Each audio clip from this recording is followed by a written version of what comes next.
I would not be overly optimistic that they are back on their heels, frankly. There's been some advances in Baghdadi that the government is talking about. The Kurds who took that strategic supply route a couple of weeks ago are still advancing, and there's a Shiite militia that is massing on the edge of Tikrit.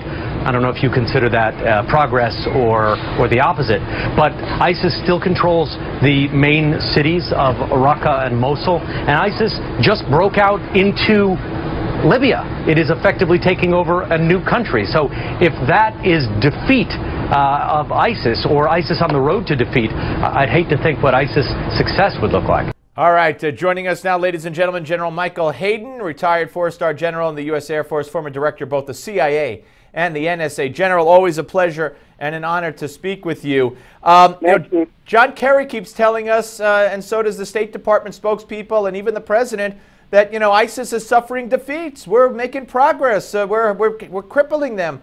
That doesn't seem to be the case. Well, I wouldn't overstate it. I mean, we have contained the surge that began last summer. We're punishing them within Iraq and Syria. We're kind of correcting the line of confrontation, nibbling on the edges. All that's good, but it certainly isn't a massive rollback of their game.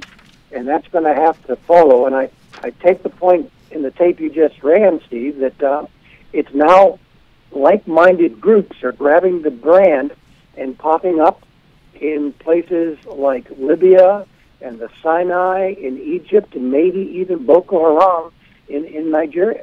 And General, from a military point of view, I mean, you could work on all the social issues you want. We now know that Jihad Johnny is a very well-to-do, highly educated man. But we're sitting back, are we not? Will history not look back and say, my God, what was the world, what was this president thinking as they let ISIS go from, this land to that land, killing these people and those people? Well, Steve, I mean, it's more than just the events of the last weeks or months. I mean, this problem has been festering for several years in Syria. And look, I've sat in those meetings in the sit room. These are hard decisions. Your choices are between bad and very bad. But you know what? We've been putting off big decisions with regard to Syria for a long time now, and this is harder to do than it would have been if we'd have made some decisions 1, 2, or 3 years ago now. Let me give you a concrete example, Steve. How many times have you heard our government say we are going to arm and train the moderate Syrian opposition?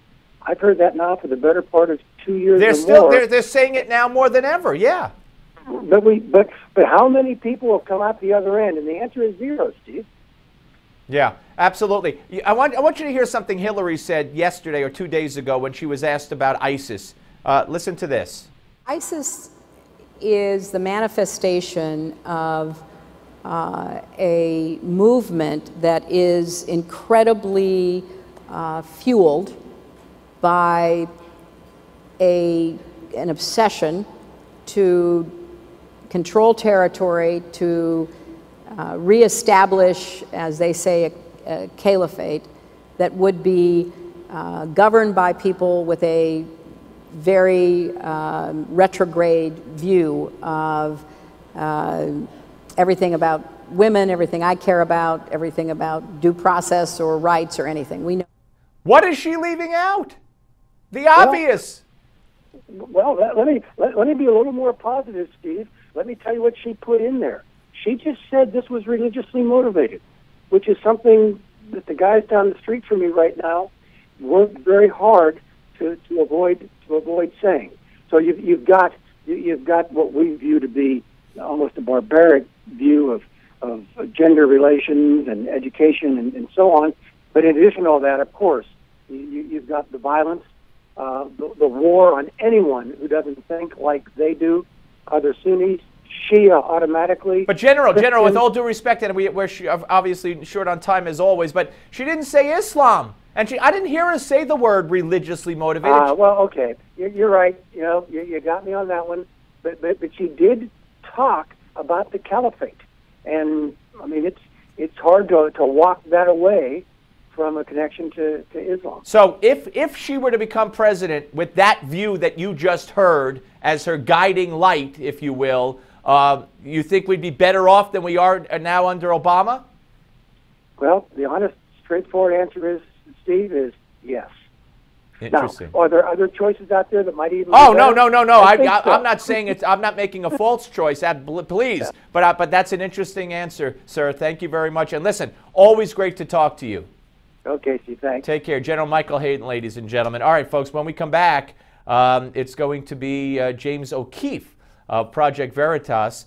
He was doing his thing with Al Sharpton. But before we get to that.